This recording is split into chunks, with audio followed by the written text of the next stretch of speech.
Hey, what's up everybody? Ryan McDonald here in Dallas, Texas for QuakeCon 2010. It is unbelievable. If you're unfamiliar with QuakeCon, we've got this video here and we're going to teach you all about it, so hold on tight. For those unfamiliar, QuakeCon is at its core North America's largest free LAN party, which has been hosted by id Software starting back in 1996. Today, over 7,000 fans line up, most with computers in hand, to hang out, play games, and check out what the latest games, now QuakeCon co-hosts, id Software and Bethesda Game Studios have on display.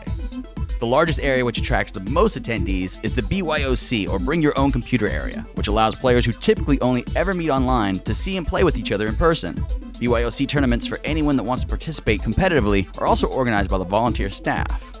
In addition to the amateur competition, you'll also find professional players who've flown in from all around the globe to participate in the Intel Quake Live Masters Championship, which has 64 players competing for $25,000, $14,000 of which goes straight into the pocket of the champion. For less experienced amateur and up-and-coming competitors, the Intel Quake Live Open lets 128 people compete for cash, this time $1,500 going to the first place champion.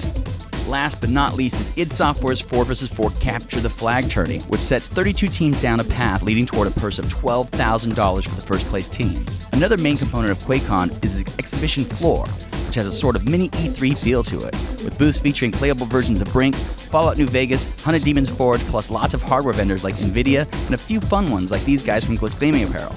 Last but not least at QuakeCon are the panels and announcements, which feature some of the top talent in the industry, speaking passionately about their labor of love. Day 1 featured the moderation skills of yours truly.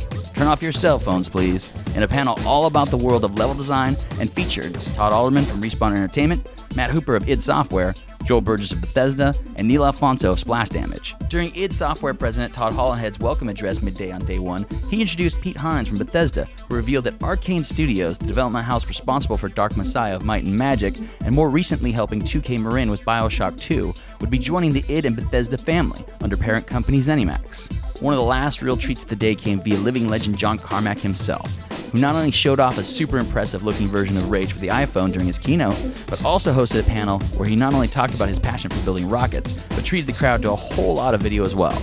Richard Garrett even joined for a bit and talked about his love for space and the trip he took to a Russian space station. While that concludes our look back at day 1, there is still so much to see and so many people to talk to. We'll be back tomorrow with day 2 wrap-up coverage from QuakeCon 2010, so be sure to keep it here on GameSpot.com over the weekend for panel highlights, tournament highlights, and more.